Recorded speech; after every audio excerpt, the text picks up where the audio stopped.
Let us go in together. And still, your fingers on your lips, I pray. The time is out of joint, O cursed spite, that ever I was born to set it right. Just as in the collapse of the Danish king's kingdom, so too is conventional time seen to be breaking down, crumbling into scattered debris within Kelly Reichardt's First Cow. Undoubtedly a product of the slow cinema genre, First Cow dismisses any notion of time as a linear body, instead opting for an approach that plots time upon an axis, fluid in its movements between past, present, and future. Reichardt's virtual objects of nature and its creatures become the catalysts of our recollection, drawing upon a spectator's countless memory images of generational, tactile experience.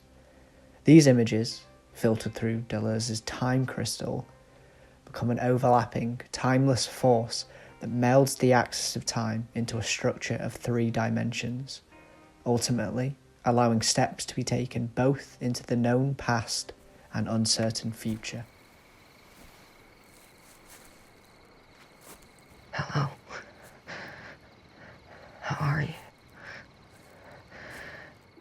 Didn't expect company this late at night, did you?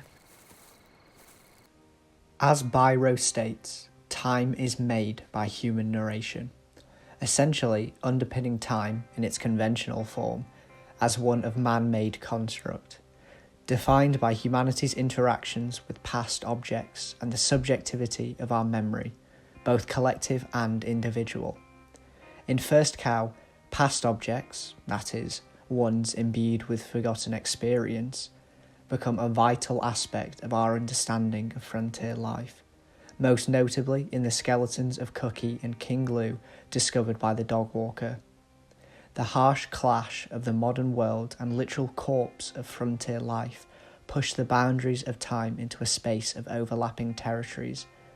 The present is split by the interaction and becomes a hybrid virtual image of American expansionism, the territorial nature of both generations present. The skeletons act as, in my own terms, liminal objects, objects of listlessness that create, limit, or in many cases, are without time. These are beings that affect the surrounding space, terraforming our perception of the virtual, thus influencing the actual.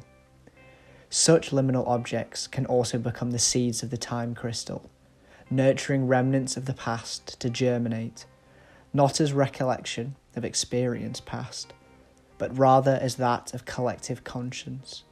Case in point, the blissfully ignorant stoicism of America's first colonizers. As stated by Sanchez, these skeletons allow the past to come back in multiple ways. Reichardt having used the dead, America's failures, as a reminder of time lost, eluded by greedy hands. Within First Cow, land is the past. Skeletons objects of specific past, those that stumble across them, the future.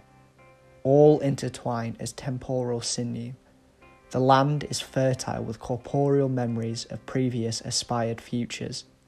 It is nourished by it. This sinew, pulsating, oscillates time into a flow directed towards the present. Telling it's the first one, first cow in the territory. Shipped it all the way up from St. Francisco. San Luis Obispo. With the introduction of the cow, the first of its kind in the territory, Reichardt creates a split in the temporal reality of the frontier, its presence a gateway of kinds between the new and old worlds. Within its glassy, blackened eye, a refraction occurs, a mirroring, perhaps, of virtual images of the past wilderness, untamed beasts, untrodden paths, land unconquered, upon the civilized domestication of the future frontier society. The cow is transition between past and present. In Deleuze's terms, the cow is a splitting of temporal norms, This forms the basis of the liminal object, the cow an apt example. Such an object sharpens the dull, directionless tip of the arrow of hope and opportunity into a fine point, aiming the virtual images of aspiration into ones of actualization. The liminal object embodies the actual and utilizes the space where aspiration drifts without purpose to alter the direction of such hopes, creating a previously unwritten future narrative.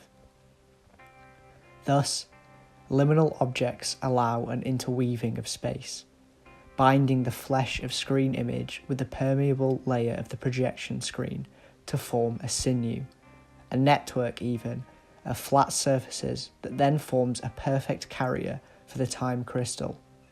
Alternatively, it can be argued that the worldly texture of the actual screen gives liminal objects, like the cow, a texture also. Reichardt allows the cow to become tangible, perceptible by the viewer, in the process putting pressure on time itself.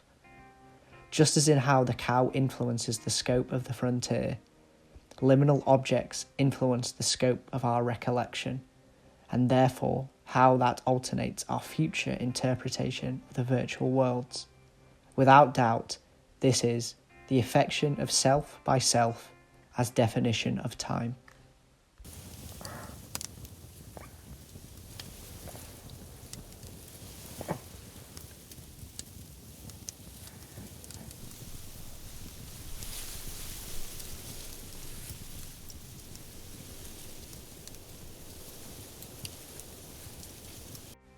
Within her filmmaking, Reichardt demonstrates nature to be the ultimate liminal object, a circuit in constant exchange with itself and its inhabitants to create a living, temporal ecosystem of past, present, and future trajectories. The constant presence of vegetation, water, creatures of all manner, becomes a dressing applied fervently to the entire film. Such images used as filmic punctuation to accentuate moments of calm, fear, or based earthly connection. Echoing Tarkovsky, nature becomes a marker of time, channeling its flows with varying pace in order to connect the scattered virtual images into one symbiotic whole. In both actual and virtual, nature is an ever-present force, designating it as a behemoth liminal object, one that exists, has existed, will exist, and will continue to influence existence. Reichardt's camera captures this, nature, as one whole, breathing, continuous object. Its constant subjugation to the device's many lenses and shots, essentially forming a crystal, or amber fossil, that refracts the many individual stories of First Cow's characters into a single concentrated beam of virtual imagery.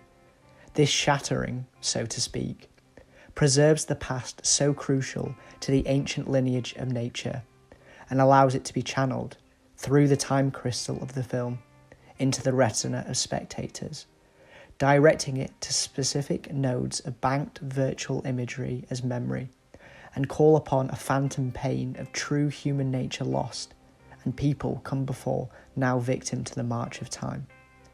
Such targeting at the tactile memory short-circuits natural processes of virtual image into actual image. Thus, nature, within First Cow, is a symbiosis of matter and spirit, matter being the many objects of nature, and spirit the eternal cycle of its process. Ultimately, a reminder to the spectator of our position within the flow of time. To conclude, First Cow uses liminal objects as agents of the corporeal, fleshy and textural remnants of what was, is, and will be, to dilute virtual images into a unified collective, one that is refracted through the time crystal to draw upon existing tactile experience of the spectator and call upon long-forgotten memory of past collective conscience. As a lapping wave that then merges with images of recollection, it serves to construct a refined spear, plunged into the stream of time, and marking a point that will soon come to pass, and most importantly, pass again and again and again.